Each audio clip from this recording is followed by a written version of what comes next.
Cambiemos la mirada sobre la crianza de tus hijos. Juntos lo lograremos en Psicocriando. Te doy la bienvenida a este podcast.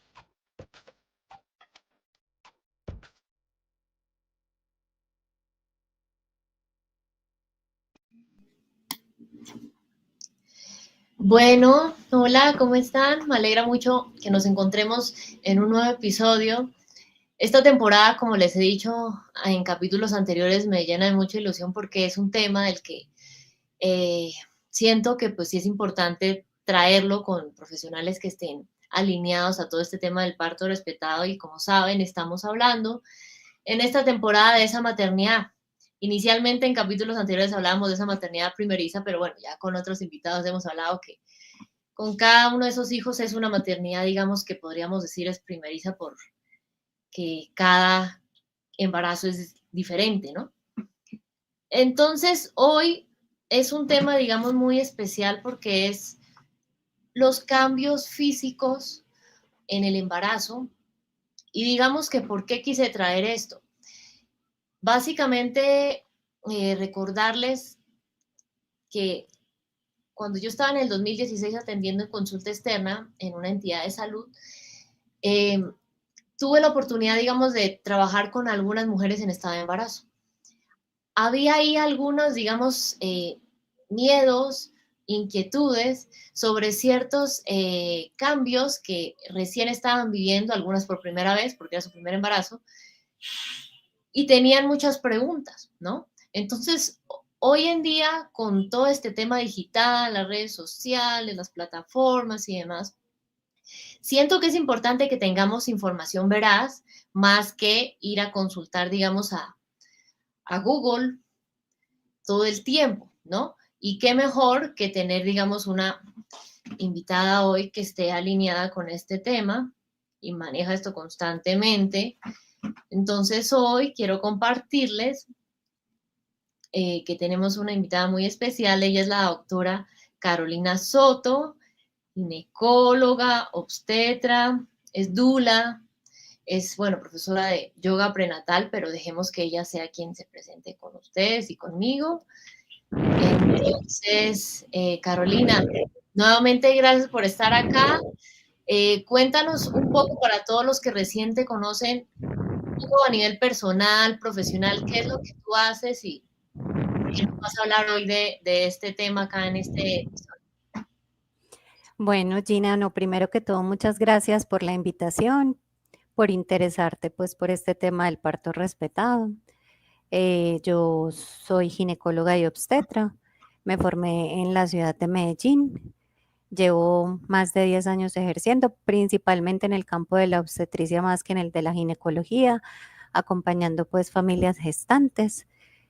Además de eso, pues me formé como dula, porque en algún momento de mi quehacer médico también vi que había una parte que como médicos olvidamos, que es esa parte del acompañar, y quise acercarme pues a una manera pues más sutil de compartir, no solamente con la madre que está en ese momento, digamos, en trabajo de parto, sino también con su pareja y lo que sucede alrededor de la familia.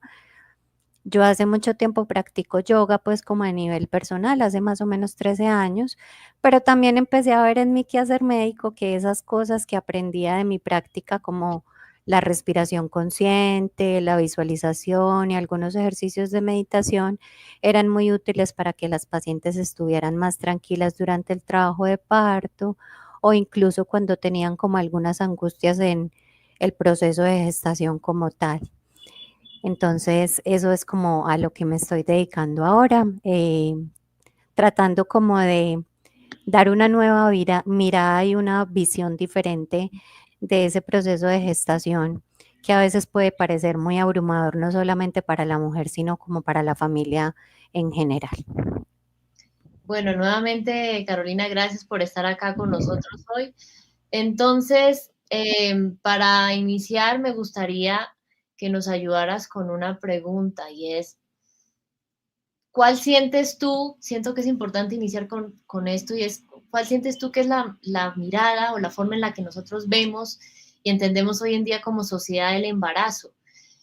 digamos, te voy a dar un poco como mi percepción. Yo me he dado cuenta que a veces hay personas que creen, no sé si tú coincidas o no, que a veces creen que cuando una mujer está en embarazo casi que es muy similar a cuando está enferma y entre comillas no puede hacer casi que nada, ¿no?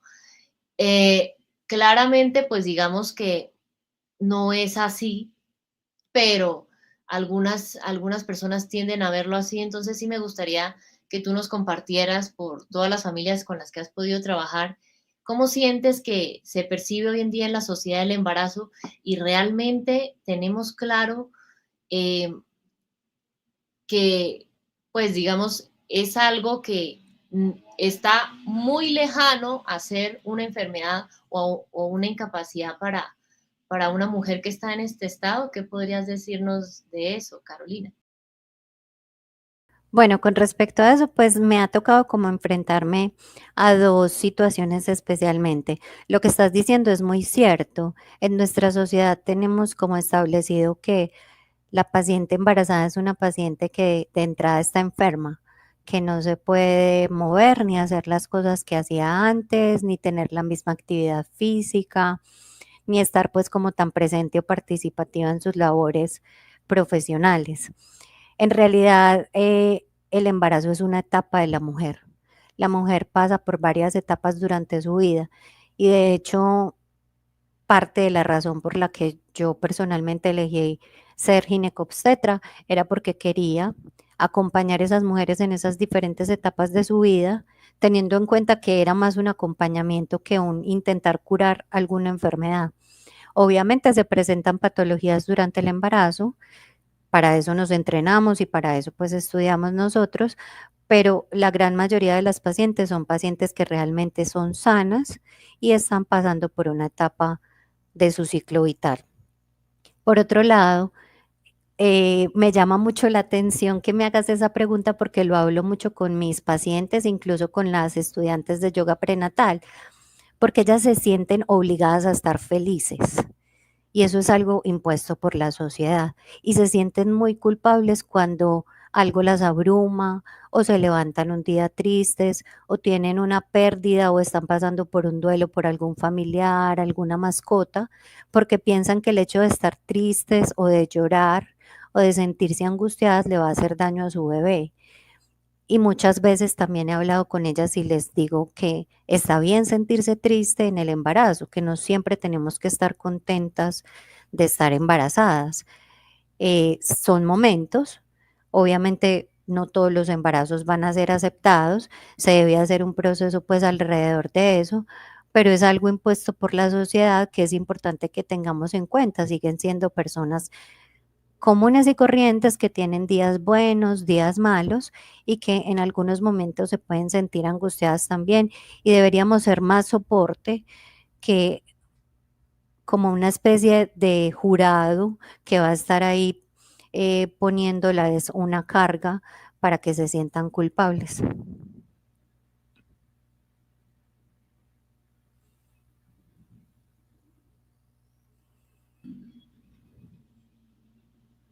Te iba a pedir un favor, Carolina, ¿será que tú te puedes hacer, digamos, un poquito más atrás para que digamos, exacto, que,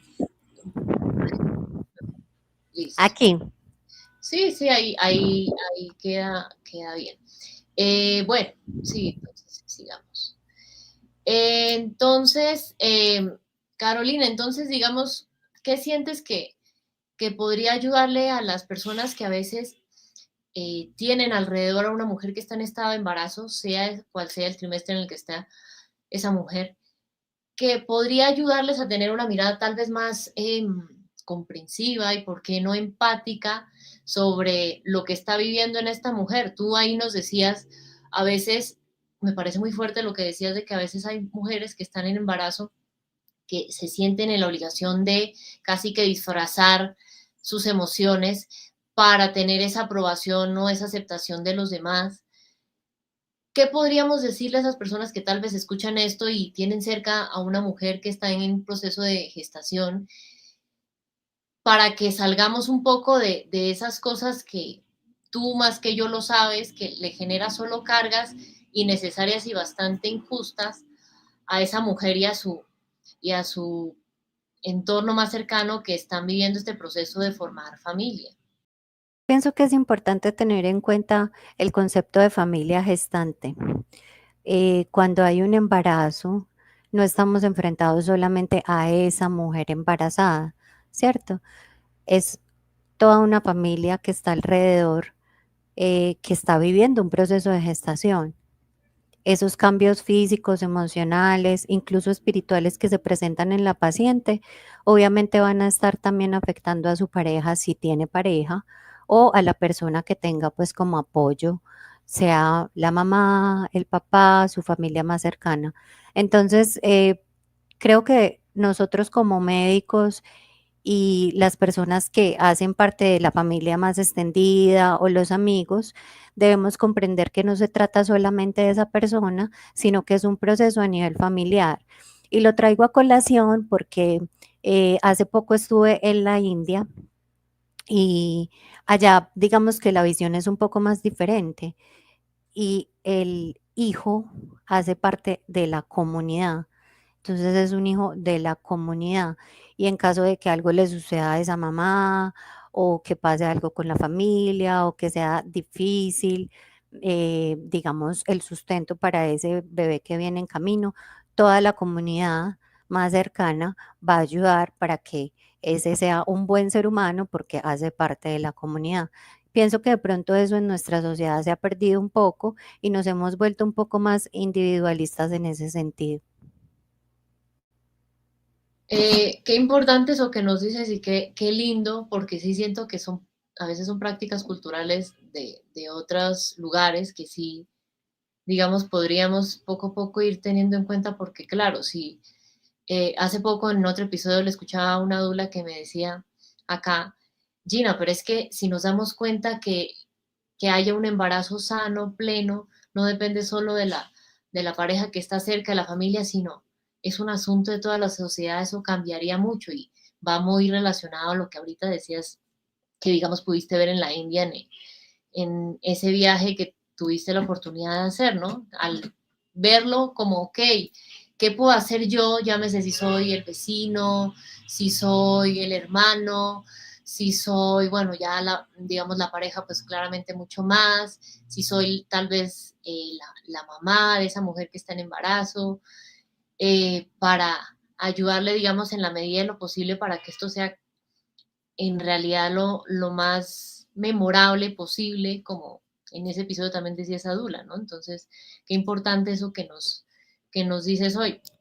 Entonces, arranquemos ya, digamos, mucho más en materia y es, ok, cuando yo, digamos, mencionaba que hace algunos años en consulta externa, las embarazadas a veces tenían como muchas preguntas y como confusiones de, no tenían casi claridad de lo que sucedía en el embarazo y que era, podríamos decir, dentro de lo normal, entre comillas. Eh, Cuando tú, digamos, recibes en tu consulta a mujeres que ya, digamos, está confirmado ese embarazo, sea cual sea, digamos, la cantidad de semanas que tengan, cuando se enteran y van contigo, ¿cuáles son como esos cambios propios de cada trimestre que tú consideras que es importante que sepan? Entonces, como para que sea más fácil para todas las familias que nos escuchan, Carolina, vamos trimestre por trimestre, entonces, en ese primer trimestre, que son esos 3 primeros meses, el mes 1, 2 y 3 del embarazo, ¿qué es importante si hoy, digamos, esa mujer se entera y su círculo más cercano, estamos en embarazo? ¿Qué es lo más importante que tú dirías que a nivel físico es importante que conozca, que es normal, que es esperado, eh, para, para tener en cuenta y que claramente no se vaya a asustar? Entonces, ¿qué podrías decirnos de eso, Carolina? Bueno, durante el primer trimestre tal vez se va a sentir un poco más de cansancio. Las pacientes se quejan de sentirse adormiladas y con menor energía. Esto se debe a un aumento de una hormona y de otras hormonas, pero principalmente de una hormona que se llama progesterona, que nos va a ayudar a mantener el embarazo al principio. Esta hormona, yo digo que vuelve todo un poco más lento. El pensamiento, la digestión, el movimiento de la orina. Y hay que tener pues como un poco de paciencia con eso porque el cuerpo también se está acostumbrando a lo que está sucediendo allí. En cuanto a los signos de alarma durante el primer trimestre, a lo que debemos estar, digamos, más atentas en general es si se presenta dolor en la parte baja del abdomen o sangrado vaginal. En esos casos sí es recomendable siempre consultar. Eh, Básicamente, pues eso sería como lo del primer trimestre. En el segundo trimestre ya hay como un subidón de energía. Ya las pacientes sienten que tienen más energía. Incluso las pacientes que presentan muchos vómitos durante el primer trimestre empiezan a mejorar de esos vómitos en el segundo trimestre. Se recomienda que las pacientes que desean iniciar, digamos, con yoga prenatal o hacer algún tipo de ejercicio durante la gestación, empiecen en el segundo trimestre, no en el primero, a menos de que sean pacientes que ya previo al embarazo vengan realizando una actividad física establecida. En el segundo trimestre, digamos que lo que va a estar sucediendo es que se está formando como tal el feto, pues cada una de las estructuras, el bebé está creciendo, obviamente la barriga también empieza a crecer y esto hace que hayan ciertos cambios. Más o menos alrededor de las 12 semanas, ese útero que se encuentra dentro de la pelvis empieza a salir de la pelvis y a ocupar el abdomen. Y esto va a significar ciertos cambios porque se tiene que mover el intestino y esto puede generar algunas molestias. Además, los ligamentos, que son como unas banditas de elásticas que sostienen el útero, se van a tener que empezar a estirar y a distender para permitir que ese útero crezca. Entonces podemos encontrar pacientes que se quejan de dolor en las ingles, dolor en las caderas, dolor en el pubis, que puede estar relacionado con ese estiramiento y que uno sabe que se relaciona con los ligamentos porque son dolores que empeoran con ciertos movimientos. Tenemos además que desde el punto de vista pues como respiratorio, como la parte de mi abdomen está ocupada por los intestinos, pero los intestinos se están moviendo hacia arriba, el diafragma, que es un músculo que pasa transversalmente por mi cuerpo y divide el abdomen del tórax, va a tener que subir un poquito. Y cuando ese músculo sube, mis pulmones tienen menos espacio para llenarse de aire, entonces pueden empezar a sentir un poco de cansancio. En el segundo trimestre también aparece la percepción de los movimientos fetales. No es que el bebé no se mueva en el primer trimestre, el bebé se mueve y se mueve mucho y lo vemos en las ecografías. Lo que pasa es que no es lo suficientemente grande para generar golpes en la pared uterina que sean percibidos por la madre. Entonces, lo que se dice en la literatura es que si uno está en su primer embarazo, más o menos alrededor de la semana 20, va a empezar a sentir los movimientos del bebé y ya si ha tenido otros embarazos, alrededor de la semana 18. Para ese momento no se va a estar percibiendo todo el tiempo, ya con el pasar de los días se percibe un poco más. En este trimestre también vamos a estar muy juiciosos nosotros los médicos haciendo la curva de la glucosa, que es un examen de sangre que se realiza para ver cómo se responde a el azúcar, para mirar que la mamá no vaya a estar con una enfermedad que se llama diabetes gestacional y vigilando también la presión arterial. En cuanto a los signos de alarma del segundo trimestre, son básicamente los mismos. Estar pendientes que no haya sangrado ni dolor abdominal, que no mejore pues como con los analgésicos normales. Pero aquí sí hay que hacer una salvedad porque entramos a hacer, digamos, vigilancia de unos signos que nosotros llamamos premonitorios. Son básicamente que la mamá presente un dolor de cabeza que no se le mejora con nada, visión borrosa o que vea como lucecitas todo el tiempo, pitos constantes en los oídos o un dolor en la parte superior del abdomen, como en la boca de su estómago, que no mejora tampoco con nada, porque estos signos se pueden relacionar con una enfermedad que se llama preeclampsia, que es una enfermedad que se caracteriza porque la presión está alta y se presenta únicamente en las mujeres embarazadas. Ya para el tercer trimestre, lo que va a suceder es que el bebé está ganando peso. Eso es lo que está sucediendo, pues digamos, en el interior. Esta ganancia de peso se hace notoria en el exterior, obviamente. Vamos a ver que la barriguita de esa mamá cada vez se va haciendo más grande y pues obviamente esto genera cierta limitación en el movimiento de la que hay que estar pues como pendiente. En cuanto a los signos de alarma, vamos a tener los mismos que habíamos mencionado: sangrado, los signos premonitorios, que les recuerdo son dolor de cabeza que no mejora con los analgésicos que normalmente usamos, visión como de lucecitas, pitos constantes en los oídos o que haya un dolor que no mejora en la parte alta del abdomen, pero ya vamos a estar también muy atentos a los movimientos del bebé. Con relación a los movimientos del bebé, solamente la mamá sabe cómo se mueve el bebé. Es decir, solamente la mamá va a saber en qué momento el bebé no se está moviendo adecuadamente. De todas maneras, recomendamos que si el bebé no presenta por más de 4 horas movimientos como normalmente se mueve, consulten para ver que todo se encuentre pues bien con el bebé. Eso sería más o menos por trimestre de lo que debemos estar alerta. Entonces, Carolina, digamos, sí, digamos, me parece muy importante eso que nos dices, porque sí, claramente una mujer en embarazo es la que puede saber hasta qué punto se mueve su bebé y hasta qué punto no, porque es la que lo siente.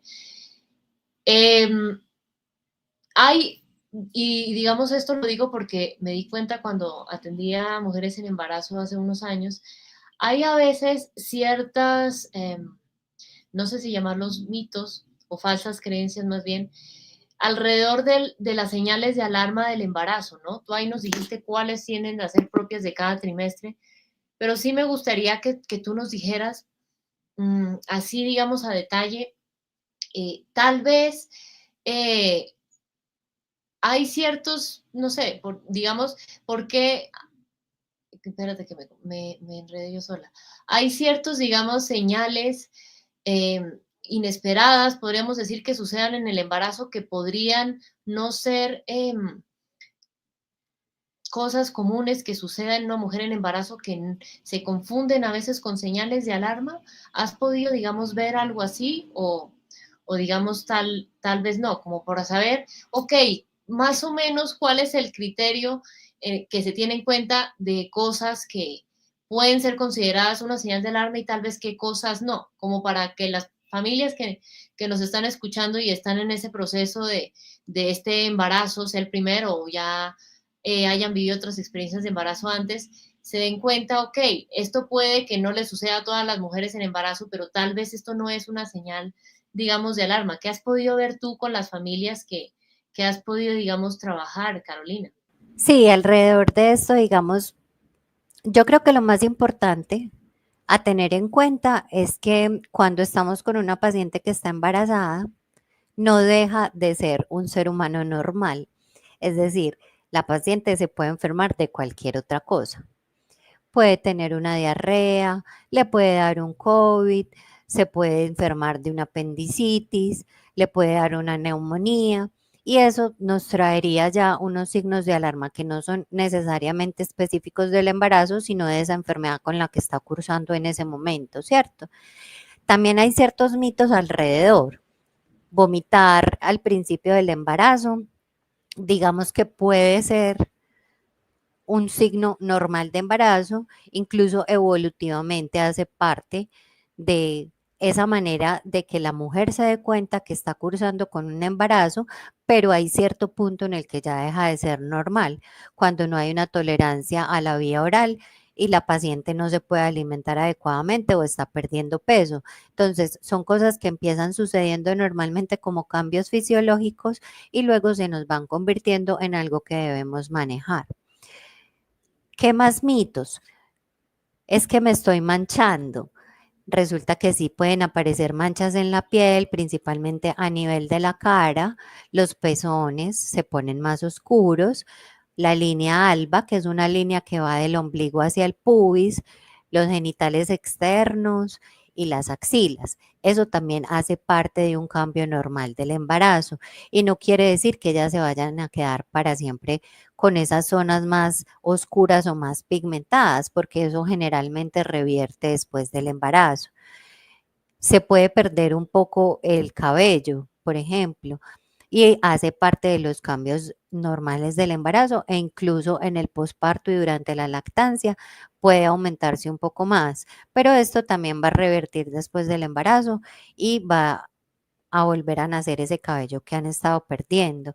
Entonces, hay ciertos cambios que son normales, que no hacen parte de que sea como un signo de alarma que nos preocupe como tal, pero sí hay que estar vigilantes a que no se conviertan en algo patológico, como yo tener unas náuseas y vómitos asociadas al embarazo y que resulte siendo después algo que nosotros llamamos hiperemesis, que quiere decir muchísimo vómito, gravídica, que quiere decir embarazo, que es cuando ya la paciente definitivamente tiene tanto vómito que no se puede alimentar adecuadamente.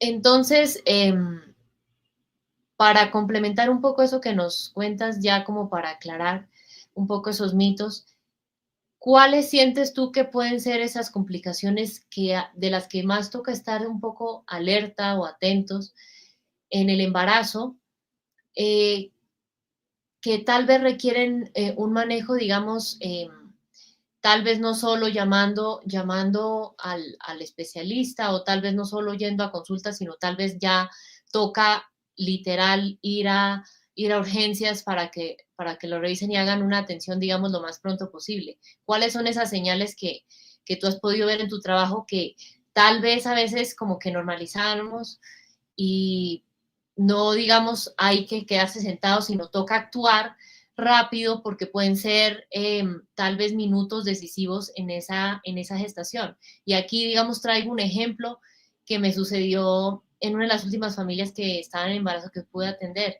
Y es que recuerdo mucho que fue una mujer al consultorio de psicología con, con su esposo y él decía, ay no, doctora, es que ella todo el tiempo pasa con dolor de cabeza y se queja y se queja y se queja.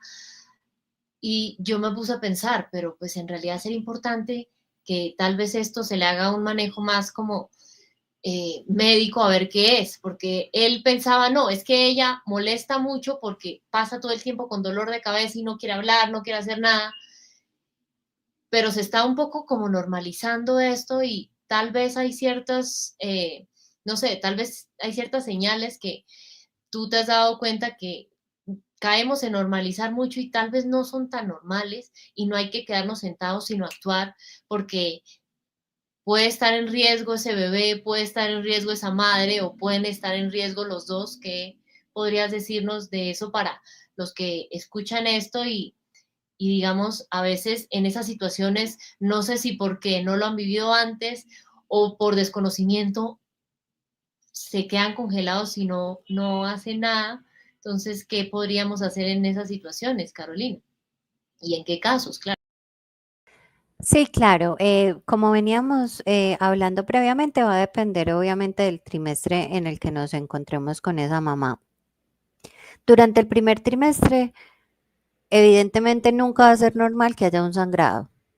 Entonces, siempre que hay sangrado, debemos alertarnos y mirar qué está pasando, porque eso puede estarnos hablando de que esa paciente está en una amenaza de aborto, con un aborto que está ocurriendo en ese momento, o incluso que puede tener un embarazo ectópico, que es cuando el embarazo no está dentro del útero, sino que está por fuera. Y todo eso requiere un manejo que es pues por parte de los médicos.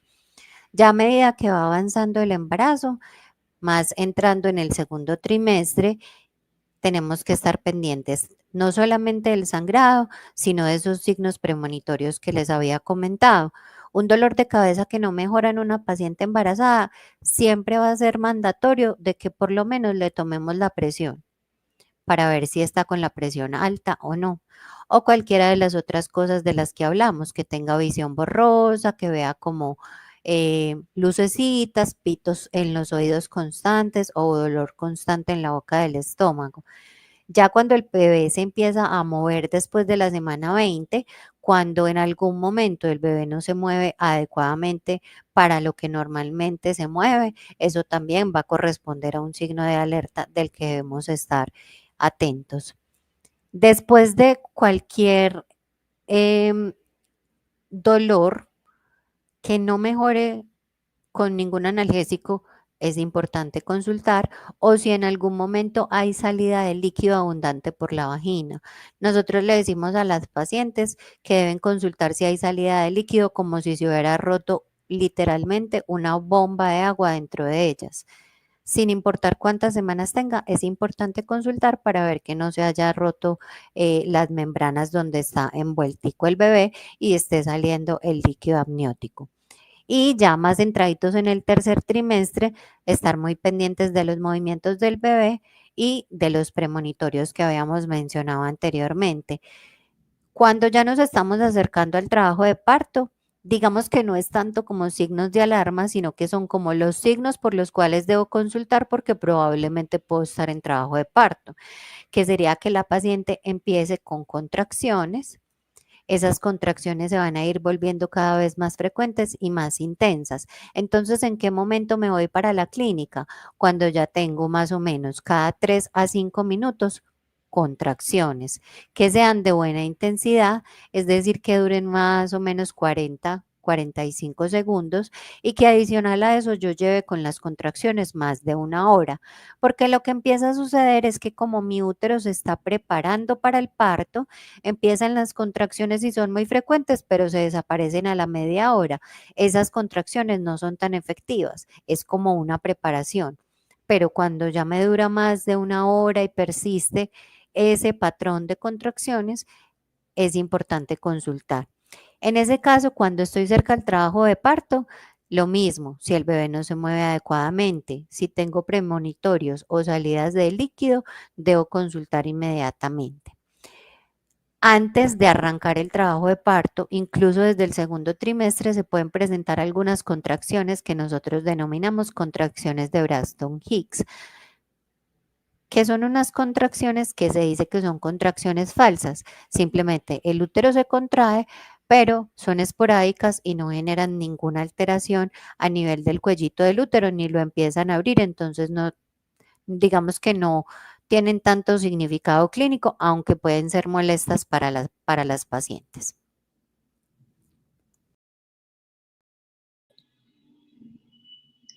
Listo, entonces siento que ya ahí poco a poco vamos teniendo un panorama mucho más claro de todo este tema, porque como decía al inicio de este espacio, Carolina, sí hay muchos mitos alrededor de esto, entonces sí siento que esto está siendo, digamos, de mucho valor para todos, incluyéndome.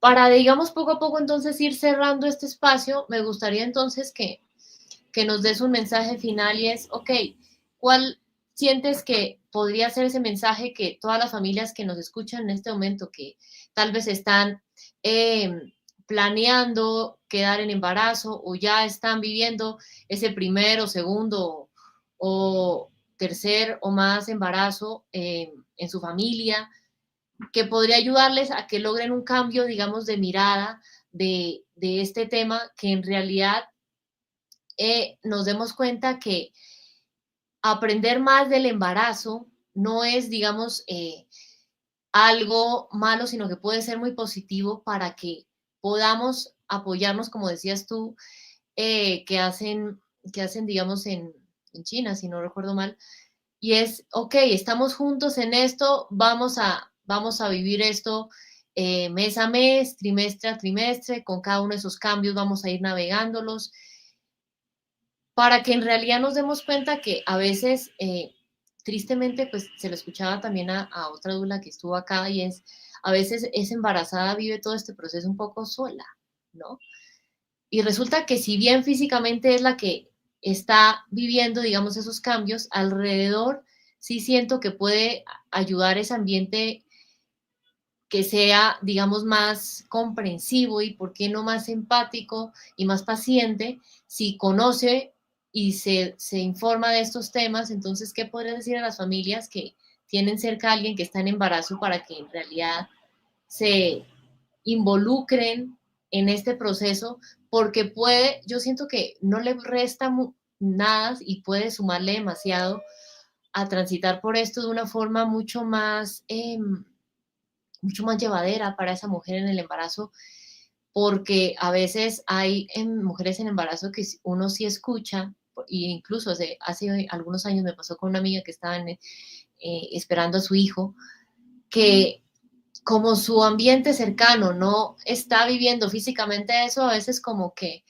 la dejan un poco sola, la dejan un poco aislada y casi que a veces ella viviendo tantos cambios físicos, casi que tiene que acoplarse a la normalidad que tenía antes del embarazo, cuando siento que debería ser un poco al revés. ¿Qué podrías decirle entonces a esas familias para que realmente logremos un cambio de mirada y que esto logramos, digamos, vivirlo de una forma más consciente, no solo la mujer, sino las personas que están alrededor de esa mujer en proceso de gestación? Bueno, yo creo que como mensaje final,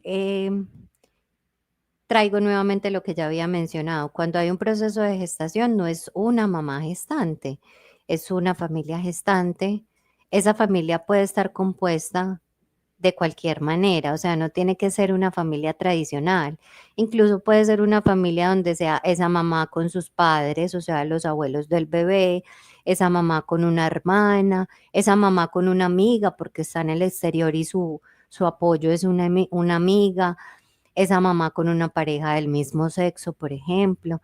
Entonces, digamos que tener en cuenta que nos estamos enfrentando a una familia gestante como tal y involucrarlos desde el principio como lo que realmente son, como que están todos inmersos en ese proceso y que todos entiendan que lo que está transitando esa paciente no es una enfermedad, es un momento normal de su ciclo vital en el que vamos a estar vigilantes de que no se presente ninguna patología.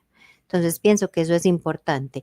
Ya específicamente hablando de la paciente gestante como tal, sí es importante tener en cuenta trabajar con ellas, ya sea como dula, ya sea como profe de yoga prenatal, ya sea como cualquier actividad que ella haga desde el punto de vista del bienestar, la conexión no solamente con su bebé, sino con su cuerpo y comprender que su cuerpo está cambiando y que ese cambio es un cambio para bien, es un cambio que se está presentando para poder permitir una vida, es un cambio que está permitiendo la creación, es un cambio que está favoreciendo que ese bebé crezca en un ambiente adecuado en ese momento. Bueno, Carolina, muchas gracias por todo eso que nos compartiste hoy de forma tan generosa. Sí siento que si cada día hay más eh, profesionales como tú, cada día siento que vamos a tenerle un poco menos tabú a hablar del embarazo, porque si bien así todos llegamos a través de un embarazo, sí siento que hay mucho tabú del tema, ¿no? Y incluso eso a veces le mete como ciertos miedos. eh, que no le sirven de nada, no solo a las mujeres que quedan en gestación, sino también a todo su círculo cercano que está viviendo esto. Entonces, qué bonito saber que hay profesionales como tú, digamos, que pueden Gracias. apoyarnos en esto. A mí me genera mucha ilusión porque, digamos, yo aún no soy mamá, pero sí, digamos, está dentro de mis planes y saber que si hay personas como tú me da como un bálsamo de tranquilidad para todo este proceso. Entonces, sé que hay personas que puede que recién te hayan conocido, pero estén como yo, ok, me gustaría, digamos, poder seguir conectada con, con Carolina porque voy a iniciar este proceso del embarazo o ya estamos viviéndolo y tal vez no hemos tenido una experiencia muy alineada, un parto respetado, pero quisiéramos, digamos, algo que fuera más desde esa línea, que sé que tú la manejas. Entonces, para todos los que nos escuchan en diferentes plataformas, cuéntanos un poco dónde, digamos, estás ubicada, atiendes, digamos, presencial, atiendes virtual, qué, digamos, servicios ofreces para todos los que recién te conocen y desean, digamos, seguir un poco tu trabajo. Bueno, yo estoy ubicada en la ciudad de Medellín. Aquí pues es donde me encuentro. Tengo consulta presencial, aunque pues también se puede hacer una consulta virtual. Digamos que yo en el momento trabajo desde la parte de la consulta de ginecobstetricia, pero también doy, por ejemplo, yoga prenatal virtual y presencial en la ciudad de Medellín, que eso sí lo hago también de manera personalizada. En cuanto a redes, pues ahí estaba pasando ahorita el Instagram de la consulta y también tengo un perfil de Instagram para la parte de yoga prenatal donde eh, a veces pues como publico algunos tips o ejercicios que les van a servir a las pacientes pues para prepararse para su trabajo de parto o para mejorar ciertas cosas que son muy frecuentes en el embarazo, que tengo una pubalgia, que me duele la espalda baja, que me duelen los hombros. Entonces todo eso está pues como consignado ahí, que es @suka con K y H, yoga prenatal. Si quieres, yo te lo comparto para que lo puedas poner ahí. Entonces, esos son como los dos perfiles que manejo y no, pues con toda la disposición de, digamos, compartir este conocimiento y esta manera diferente de abordar el embarazo que es lo que me tiene apasionada en los últimos años. Sí, igual para todos los que escuchan, yo les comparto en la descripción de este episodio tus dos cuentas para que puedan seguir ahí todo lo que hagas ahorita y abras más adelante. Nuevamente, gracias por haber estado acá, Carolina. Gracias a ti por la invitación. Espero que sea la primera de muchas porque sí, me encanta, y se lo digo esta temporada a las personas que han estado acá conmigo, que me encanta saber que hay cada vez más profesionales alineados a ese parto respetado porque sí, digamos, es grato saber que cada vez hacemos que esa sea una experiencia totalmente memorable para esa mujer y sus entornos cercanos. Entonces, si, digamos, desean saber más de Carolina, recuerden en la descripción del episodio les dejo todos sus redes para que vayan, la conozcan, sigan su trabajo, pueden consultarle si, digamos, puede apoyarlos a ustedes y a sus familias en este proceso de embarazo que están viviendo. Hoy en día la ventaja es que existen, digamos, formas de conocer personas como ella y este espacio, digamos, está creado básicamente para eso.